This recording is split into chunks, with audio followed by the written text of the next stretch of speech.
اعوذ باللہ من الشیطان الرجیم بسم اللہ الرحمن الرحیم رب اشرح لی صدری ویسر لی امری واحلل عقدۃ من لسانی یفقہوا قولی رب اغفر وارحم وانت خیر الراحمین اللہم صلی علی محمد وعلی آل محمد۔ پچھلی ایپیسوڈ میں ہم نے جانا کہ حضرت ابو طالب چچا اور حضرت بی بی خدیجہ کے انتقال کے بعد آپ صلی اللہ علیہ وآلہ وسلم اکیلے ہی نبرد آزما تھے قریش کی زیادتیوں کے، اور بہت پریشانیاں اٹھائیں۔ پھر آپ کے سہارے کے لیے حضرت خولہ رضی اللہ عنہا نے یہ مشورہ دیا کہ آپ اپنی دلجوئی کے لیے دوبارہ نکاح کر لیں، اور حضرت سودا رضی اللہ عنہا اور حضرت عائشہ رضی اللہ عنہا سے نکاح کا بندوبست کیا، انتظام کیا، جس کے صورت میں حضرت سودا رضی اللہ عنہا جو ہے وہ آپ کے پاس تشریف لے آئیں، اور حضرت عائشہ رضی اللہ عنہا کچھ سال بعد رخصت ہوئیں۔ اب صورتحال کچھ یوں تھی کہ مشرکوں کی زیادتیاں پورے شباب پر تھیں، کیونکہ ابو طالب کی وفات ہوئی تو قریش نے عہد کیا تھا محمد صلی اللہ علیہ وآلہ وسلم کو اس وقت تک ستاتے رہیں گے جب تک وہ اپنی دعوت سے باز نہ آ جائیں یا ان کی تلواریں ان کے خون سے سیراب نہ ہو جائیں۔ ساتھیوں کا بھی ناک میں دم کیے رہیں گے جب تک وہ اسلام سے بیزار نہ ہو جائیں اور پھر اپنے آبائی دین کی طرف پلٹ نہ آئے۔ نبوت کا 10واں سال تھا، شوال کا مہینہ تھا۔ پیارے نبی صلی اللہ علیہ وآلہ وسلم جب ان کی سختیوں سے تنگ آ گئے، صبر کا پیمانہ لبریز ہو گیا، تو طائف کو روانہ ہوئے۔ طائف مکے سے تقریباً 60 میل کی دوری پر ہے۔ اس وقت آپ صلی اللہ علیہ وآلہ وسلم انتہائی بے چین تھے، اور پھر اس بے چینی میں تنہائی۔ آپ صلی اللہ علیہ وآلہ وسلم وہاں کیوں گئے تھے؟ صرف اس لیے کہ شاید وہاں والے حق کا ساتھ دیں گے اور آپ صلی اللہ علیہ وآلہ وسلم ہر طرف حق کی شمعیں روشن کر سکیں گے۔ لیکن وہاں پہنچے تو معاملہ برعکس تھا۔ مدد کرنا تو درکنار، ان لوگوں نے اپنے یہاں ٹھہرانا بھی گوارا نہ کیا۔ نہایت ہٹ درمی سے نبوت کا انکار کر دیا۔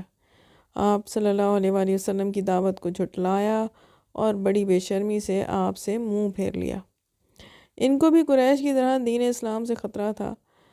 طائف ایک ایسا شہر تھا جس کی آب و ہوا بہت اچھی تھی، سرزمین ایسی تھی کہ باغ ارم اور انگور اور دوسرے پھلوں کی پیداوار بہت زیادہ تھی۔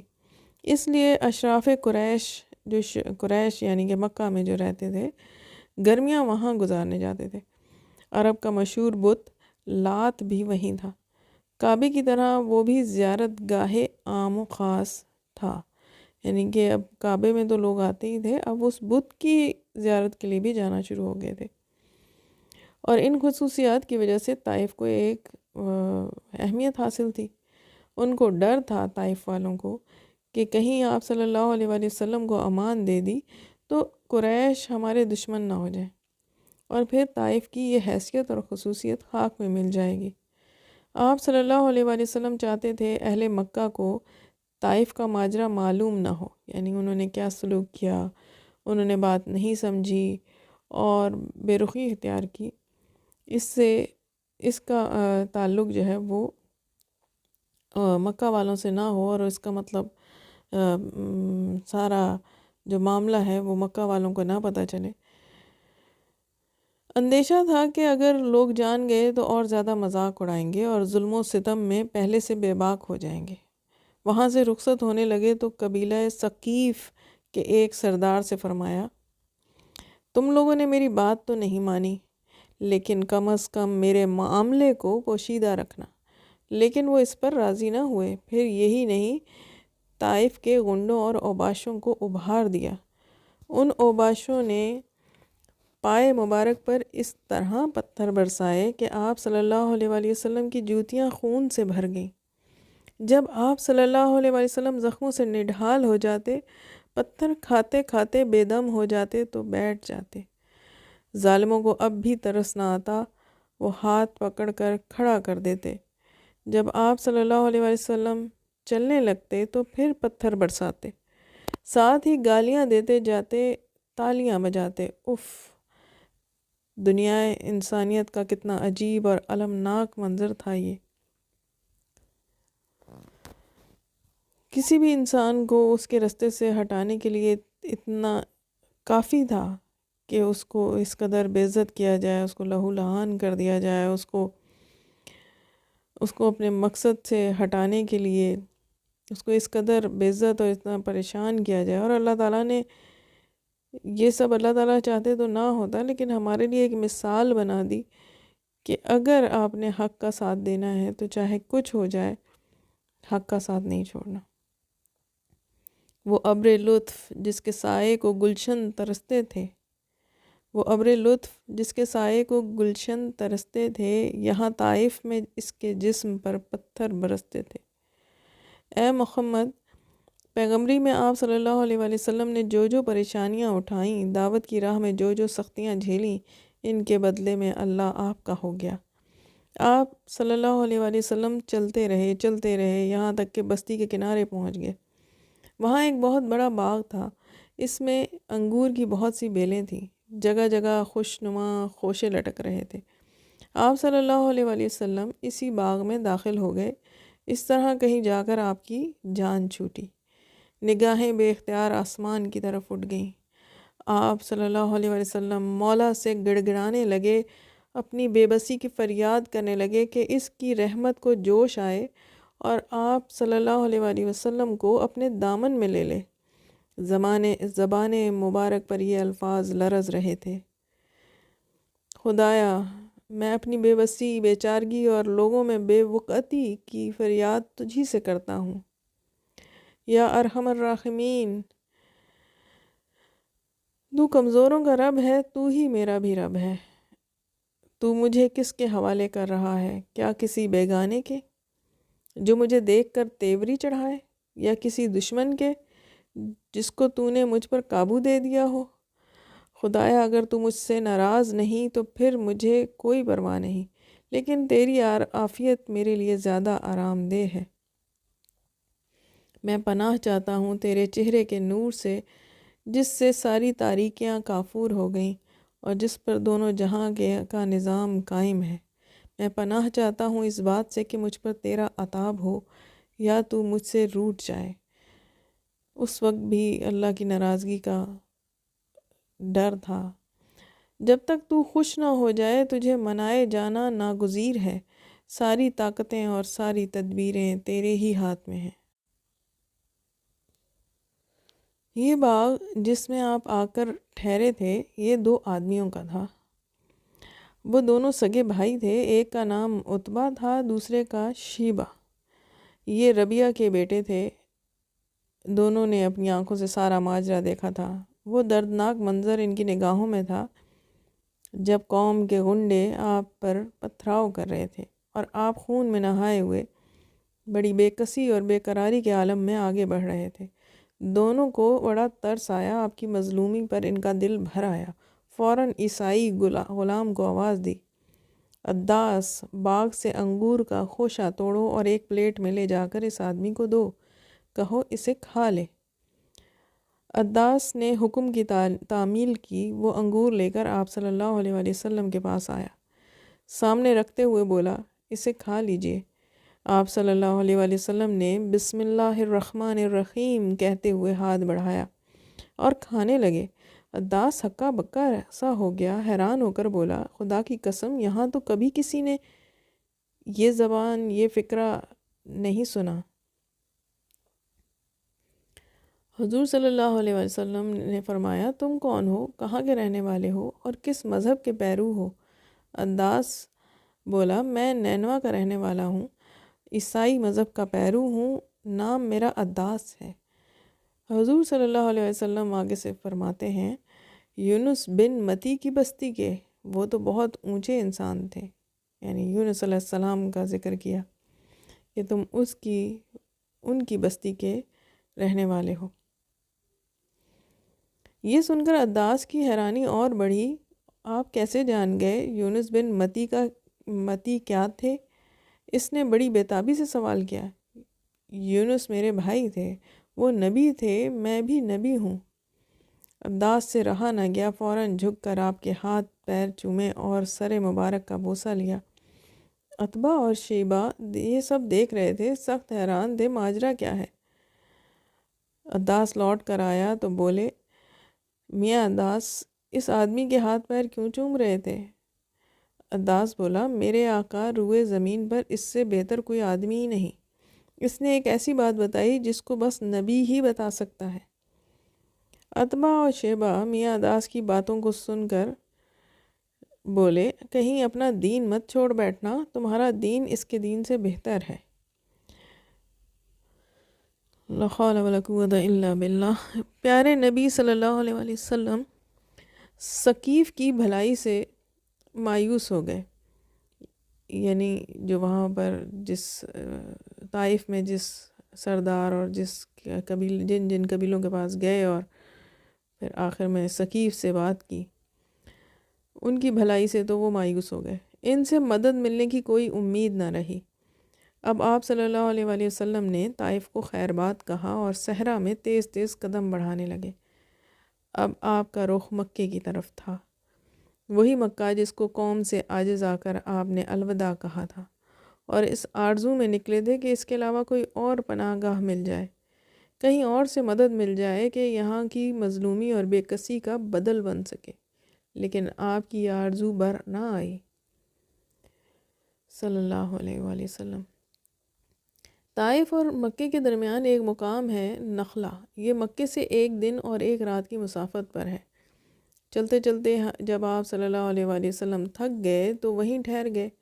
جب رات کافی گزر گئی، ہر طرف سناٹا چھا گیا، تو اس پرسکون تنہائی میں آپ نماز کے لیے کھڑے ہو گئے، بڑی شیریں آواز اور پرسوز آواز سے قرآن پڑھنے لگے۔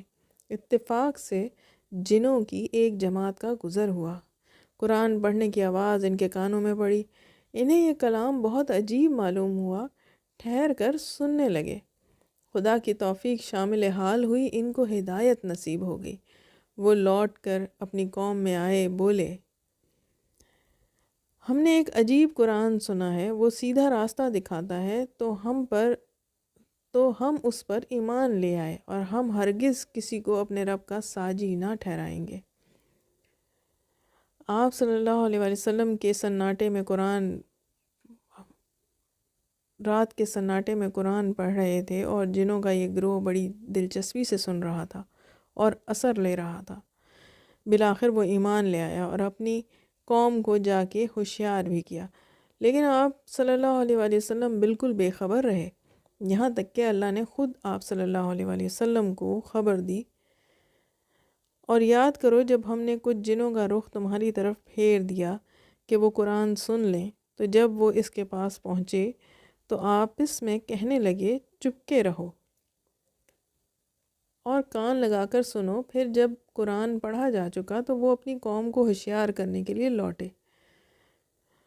قریش کو طائف کا سارا حال معلوم ہو گیا تھا، انہیں خبر ہو گئی تھی کہ آپ صلی اللہ علیہ وآلہ وسلم کو وہاں بری طرح ناکامی ہوئی۔ قبیلہ ثقیف کے اوباشوں نے خوب آپ کو تکلیفیں پہنچائیں، اس پر وہ بہت خوش تھے اور آپ کا مذاق اڑا رہے تھے۔ نعوذ باللہ، استغفر اللہ۔ انہوں نے باہم قسمیں کھائیں، اور اگر محمد پھر لوٹ کر مکے آیا تو جب تک اسے مار نہ لیں گے چین سے نہ بیٹھیں گے۔ ان کا خیال تھا طائف کی ناکامی آپ کے حوصلے پست کر دے گی، سارے جوش اور جذبے کو سرد کر دے گی، پھر آپ پر قابو پانا آسان ہوگا، اور موت کے گھاٹ اتارنا بائیں ہاتھ کا کھیل ہوگا۔ قریش کی یہ سازشیں تھیں، لیکن آپ بالکل بے خبر تھے۔ آپ نخلا سے مکہ کے لیے روانہ ہو گئے، ہرا نامی ایک مقام پر پہنچے تو قریش کے کچھ لوگ مل گئے، ان سے معلوم ہوا قریش کے کیا ارادے ہیں، کیسے کیسے منصوبے ہیں۔ آپ نے انہی میں سے ایک سے فرمایا، کیا میرا ایک پیغام پہنچا سکتے ہو؟ وہ آدمی بولا، جی ہاں ضرور۔ شریک کے بیٹے اخنس کے پاس جاؤ، ان سے کہو محمد نے پوچھا ہے، کیا آپ مجھے پناہ دے سکتے ہیں کہ میں رب کا پیغام پہنچا سکوں؟ وہ آدمی گیا اور اس کا آپ صلی اللہ علیہ وآلہ وسلم کا پیغام سنایا۔ اخنس نے کہا میں تو قریش کا حلیف ہوں، ان سے میرا معاہدہ ہے، ان کے خلاف میں کیسے پناہ دے سکتا ہوں۔ وہ آپ کے پاس لوٹ کر آیا، اس وقت آپ ہرا میں ہی تھے۔ اخنس نے جو بات ہوئی تھی بتا دی۔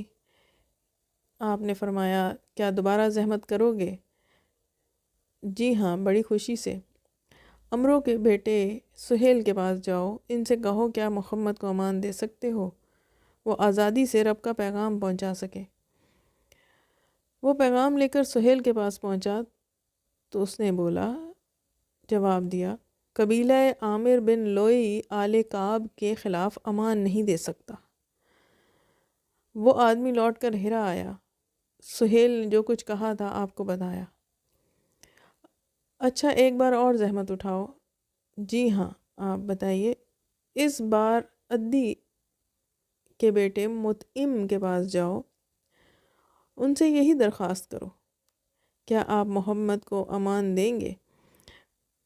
وہ مطعم کے پاس گیا اور پوچھا کیا آپ محمد کو امان دیں گے؟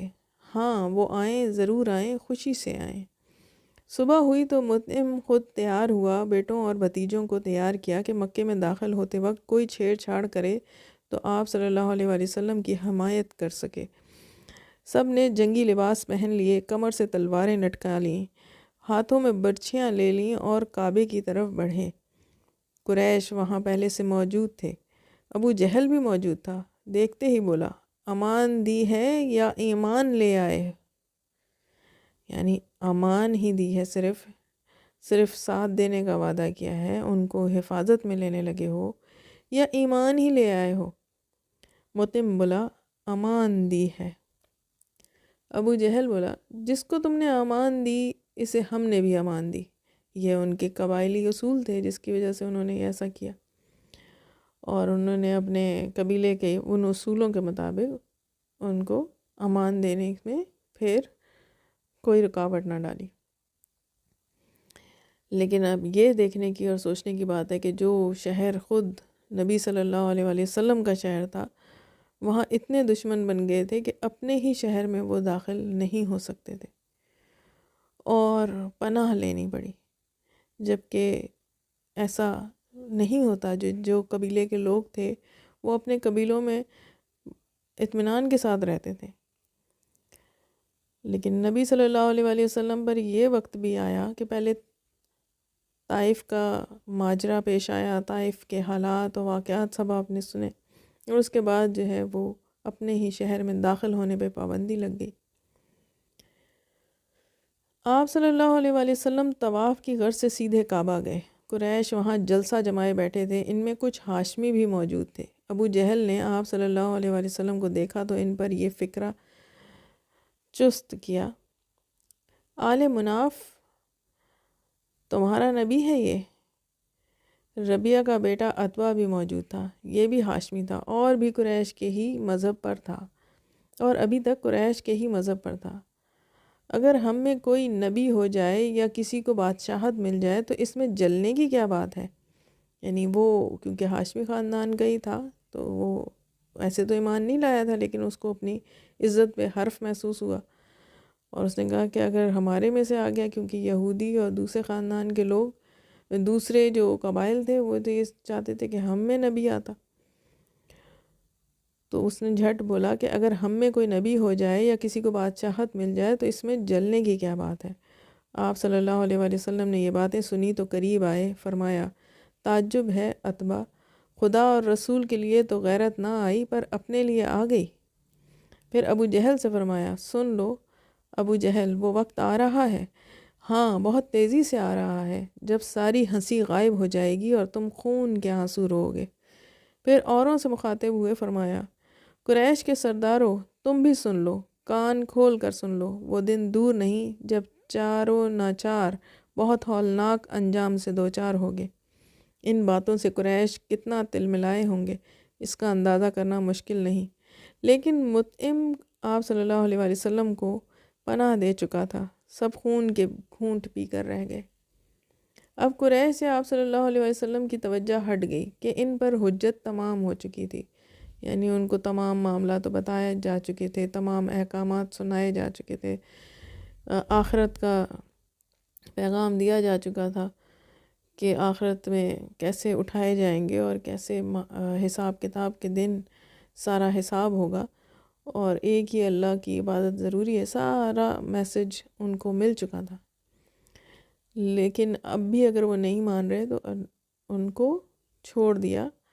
اب آپ صلی اللہ علیہ وآلہ وسلم نے دوسرے قبیلوں کا رخ کیا، ان کے گھروں پر گئے، ان کی چوپالوں میں گئے، ان کی بستیوں اور بازاروں میں گئے، جا جا کر انہیں اللہ کی طرف بلایا، اپنے نبی ہونے کا یقین دلایا، ایمان لانے اور پیروی کرنے پر اکسایا، مدد کرنے اور ساتھ دینے پر ابھارا، تاکہ آپ صلی اللہ علیہ وآلہ وسلم اللہ کا پیغام پہنچا سکیں، گمراہ انسانوں کو سیدھی راہ پر لگا سکیں۔ کیسے اللہ تعالیٰ نے ان کو ہمت دلائی اور کتنا حوصلہ دیا کہ ہر رکاوٹ کے باوجود وہ ایک ایک کے پاس جا رہے تھے اور ایک ایک کو آپ صلی اللہ علیہ وآلہ وسلم اللہ کا پیغام پہنچا رہے تھے۔ یہ آج کے زمانے میں تو ہم صرف اپنے اسٹینڈرڈ کو، اپنی لائف کو، اپنے مسائل کو حل کرنے میں لگے ہیں، لیکن وہ سب کچھ چھوڑ چھاڑ اور اللہ کے حوالے کر کے ساری چیزیں اور اللہ کا پیغام پہنچانے کے لیے سرگرداں تھے۔ کیا وہ اپنے گھر بار کی فکر نہیں کرتے ہوں گے؟